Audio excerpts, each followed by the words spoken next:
How are we doing, folks? It is Thursday evening. We've got the latest in from the National Hurricane Center as of 5 p.m. with the advisory. Some minor changes to the forecast track, the forecast intensity, all of which, the latest information, supports our thinking locally for our weather this weekend. So we can fine-tune that, we can answer some questions, and you just like to see agreement when it comes to forecasting. You like to see the puzzle pieces start to agree with one another.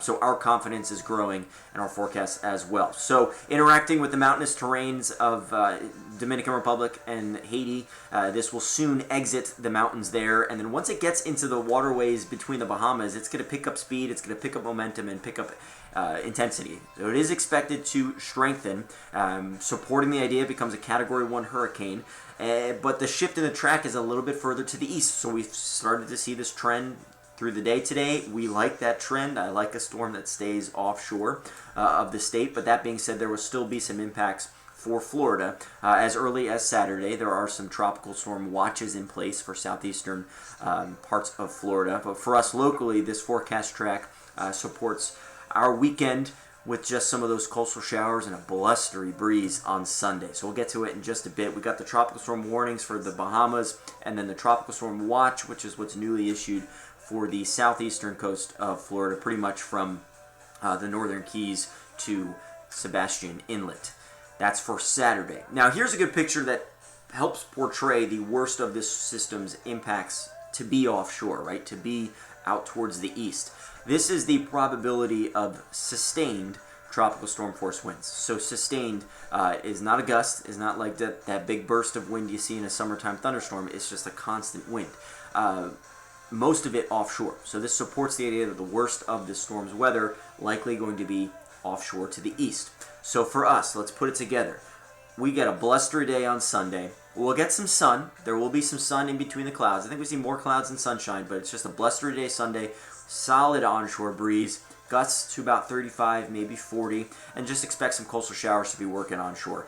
Some of those will be heavier at times, and then of course rough surf and seas with the building swell. The swell arrives on Saturday, and if you're a salt lifer and you want to paddle out, Saturday is the day before the wind gets on it.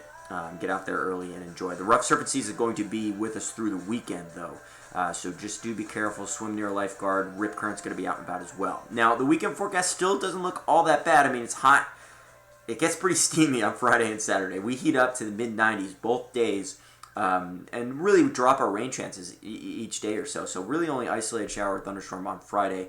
A similar case Saturday, but again, that's when we see the swell arrive, so the surf will start to pick up, becomes rough. And then we go into Sunday, and that's just when it turns blustery, and that's when we just increase the shower chances, particularly out along the coast. Now, as for the amount of rainfall with the system, because the worst of the weather is going to be on the eastern side of it, which is even further away when it's offshore, we've seen worse rain events in a summertime thunderstorm. I mean, we saw worse, more rainfall totals last night or the night before with some of those thunderstorms than we will with this system. So food for thought there. We go through Sunday. We may see a shower or two in the afternoon, isolated at best. And then here comes the system riding up the coast. Kind of just think of it as a pretty gnarly nor'easter with that solid breeze coming in off the ocean and those coastal showers working in. Again, this is with the latest information as of now. This is going to change because we're going to get more information coming in, so just do anticipate that. Do anticipate there to be some sort of change here or there over the next couple of days, but our confidence is growing in the forecast. I think we stick with the breeze on Monday, but we'll slowly drop off the rain chances and then stay that way into the work week. We'll see some more sunshine, temperatures return to the 90s with just a few isolated showers around into the week. Okay. Remember, just stay locked in for any more updates. We'll keep them coming your way as we got our eyes on Isaías. And until then, enjoy the sunshine tomorrow and Saturday.